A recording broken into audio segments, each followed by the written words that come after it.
Inconsistent adult responses create uncertainty, and uncertainty creates anxiety. And anxiety often presents as behaviour or absence. So the first shift is this. Number one, consistency is the foundation.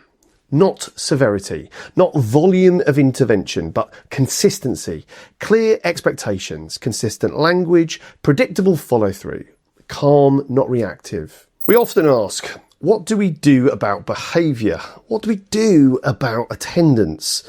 But the more useful question is this. What needs to change in the way adults respond every day? Because when that shifts, everything else starts to move. Before we dive back in, I want to say something to head teachers listening. Attendance rarely improves through effort alone. It improves through clarity, discipline systems, and strong leadership alignment. Most leaders I speak with are working incredibly hard already. So if attendance still feels fragile in your setting, you can apply for the Senior Attendance and Leadership Review. It starts with a short strategic assessment. Eligible leaders are then invited to claim a fully funded strategic review process, typically valued at £1,000 for your school. This includes an on-site local visit, a detailed school-specific report, a follow-up strategy session, and a suite of practical leadership tools designed to help you move from reflective pressure to a clear and sustainable plan. If that would be useful in your context, you can apply now through the link in the show notes or by scanning the code on screen. And now, back to the episode. This is Headship After Hours. I'm Paul Colling, and I was told that I would never make headship after attending a challenging school myself. Now with an NPQH and NPQEL, a Level 7 accredited coaching, and a Future Leaders alumni, with more than a decade in headship, I'm still leading. I've led some of the most complex schools in the UK, improving behaviour, stabilising attendance, and rebuilding culture and restoring community trust back into our UK schools. I still work in schools. I'm still supporting head teachers navigating difficult realities. I know what the real weight feels like to lead schools. So, let's talk. Across schools right now, behaviour and attendance sit at the centre of the conversation. Leaders are being asked to improve both. Often at pace, often under extreme pressure and challenge. And understandably, schools respond with systems, refined behaviour policies, clearer attendance processes, and stronger escalation routes, all necessary, but not always sufficient, because behaviour and attendance are not just system issues, they are experience issues. They're shaped by what it feels like to be in a school, day to day, lesson to lesson, interaction to interaction. This is where relational practice becomes critical. The work of Paul Dix has consistently highlighted that the way adults respond shapes the behaviour that follows. Not occasionally, but repeatedly. And this is where many schools face challenges. Not in designing systems, but in delivering them consistently. Students are, of course, highly perceptive young people. They notice variation, they notice tone, they notice which adults follow through, and of course, which ones do not. Inconsistent adult responses create uncertainty, and uncertainty creates anxiety. And anxiety often presents as behaviour or absence.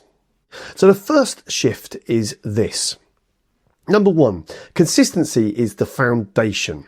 Not severity, not volume of intervention, but consistency, clear expectations, consistent language, predictable follow-through, calm, not reactive. In one secondary school I supported, behaviour systems were very well structured, but impact was uneven. Why? Because delivery was varied. Different staff, different responses. Once we aligned adult behaviour, same language, same expectations, same follow-through, behaviour didn't transform overnight, but it did stabilise. And stability is the starting point of improvement. Consistency reduces uncertainty, and when uncertainty reduces, behaviour improves. Number 2 is knowing the child changes the response. Data's useful. Attendance figures, behaviour logs, tracking systems, but data describes patterns. It doesn't explain them. Relational practice requires leaders and staff to go further, to know the child. What sits behind the absence? What triggers the behaviour? What does success look like for that individual young person? Because 2 students can present the same behaviour, but require very different responses. This is where strong pastoral systems and SEND leadership are absolutely critical. And increasingly, this is where multi-agency work becomes essential. Schools are not working in isolation and shouldn't be anymore. Effective practice now involves coordination. Pastoral teams, SEND teams, external professionals, and of course families.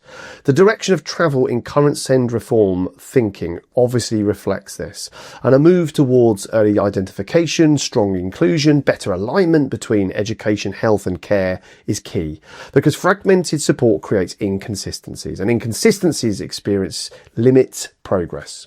Number 3 is the relational process at scale. Relational processes are often misunderstood. It's not about removing expectations. It's not about avoiding consequences. It is about how expectations are delivered. High expectations, clear boundaries, calm interaction, private correction where possible, and public dignity always. In small settings, this can be easier to embed. In larger secondary schools, it is, of course, more complex. More layers, more staff, more variability. Of course, more sort of moving parts. But when it's embedded well, the impact is really significant. Students feel known, staff feel confident, behaviour reduces, and of course attendance improves, because students attend environments where they feel safe and they behave well in environments where expectations feel fair. There's something really important to recognise. In the current system, there is pressure for quick solutions, immediate improvement, rapid response. But relational practice is not immediate. It is cumulative. It builds over time through consistent adult behaviour across hundreds of interactions. So if you're reflecting on your own setting, consider this. Are adults' responses consistent across your school?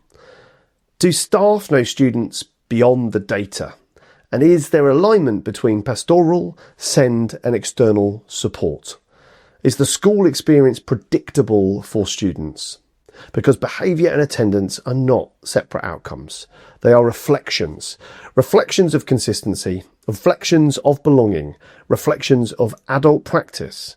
And this is where leadership matters most. This is not in setting policy, but in shaping how adults show up every day. When adult behaviour becomes consistent, calm and relational, schools begin to stabilise. And when schools stabilise, behaviour and attendance follows. If something in this episode resonated, sit with it for a moment. Leadership is not meant to be carried in silence. If this conversation helped you think differently, well, that matters.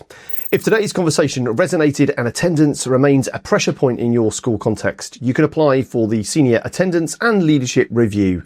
It begins with a short strategic assessment. Eligible leaders are then invited to claim a fully funded review process typically valued at £1,000, including an on-site school visit, a detailed report and practical tools to support a clear 90-day plan. If that would be useful in your context, you can apply now using the link in the show notes. Thanks for listening and stay connected.